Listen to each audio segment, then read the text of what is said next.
Now, to this day, the United States and Greece shares a bond rooted in common values and common ideals. Opa, oh boy, the president celebrating Greek Independence Day today, but is he missing the point today? The big guy is filling up on pita bread while big spending cuts are toast. Wall Street executive Tom Belesis, movie star fame, of course, Wall Street too, says forget parting with Greece. He wants us, well, I guess to turn into Greece at the rate we're going, right? Well, you could say that. I mean, what is going on? You know, first of all, celebrating any Independence Day, Neil, is a wonderful thing. I think we also should remind ourselves that freedom comes with a cost, and we should not take it for granted. I mean, hence, look at what's going on in the Middle East. We see how precious freedom is. But is Obama missing the point because the U.S. is becoming more like Greece? I think it is his point to have the U.S. become like Greece. Why do you say that? I mean, let's look at his track record, Neil. I mean, we can sit here for an hour and go over his track record, right? I mean, when he campaigned during the election, he campaigned on how he's going to spread the wealth around. Well, thank God for this last November election, because we would have had the biggest, you know, tax increase in U.S. history. I mean, he demonizes businesses. He demonizes Wall Street bankers. I mean, he supports his support for unions is bigger than any other party out there. I mean, but he must have seen there his ways, right? I mean, because he has now delayed that tax hike on the upper income. He's meeting with more business executives, trying to win over guys like you.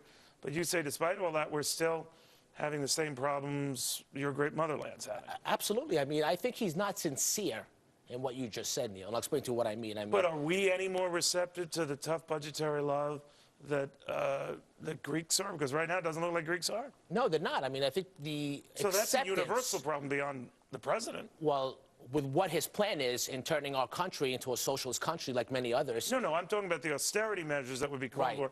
When people have to be de-weaned from that, they don't like it. And in Greece, they protest. In Portugal, they protest.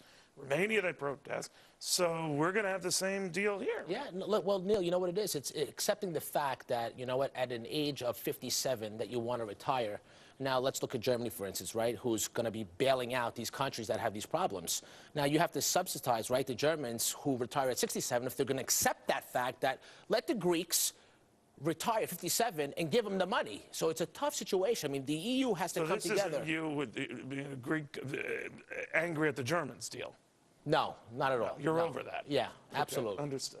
All right, Tom, thank you very much. Good stuff. Great to see you. Wall Street 3, I guess. Right? Tom Belesis, he's great in that movie, by the way. All right, here's Lou Dobbs. Word, obviously, about Libya, how it could help us down the road. This whole Greece thing, he's on top of that. A lot more coming up tonight. Hey, Lou. Hey, Neil, thank you very much. Coming up at the top of the hour, the Obama administration now says we're handing control of the Libya no-fly zone over to NATO. But we're supplying the funding of NATO, the troops to NATO, the aircraft and the firepower to NATO. So what's really changing? Also tonight, Governor Mike Huckabee joins us. He says President Obama is beatable in 2012. Will the governor be the man to beat him? We'll find out at 7. Neil, back to you. Thank you, Lou. In the meantime, not even a nuclear core breach can stop this rally, so what the heck will?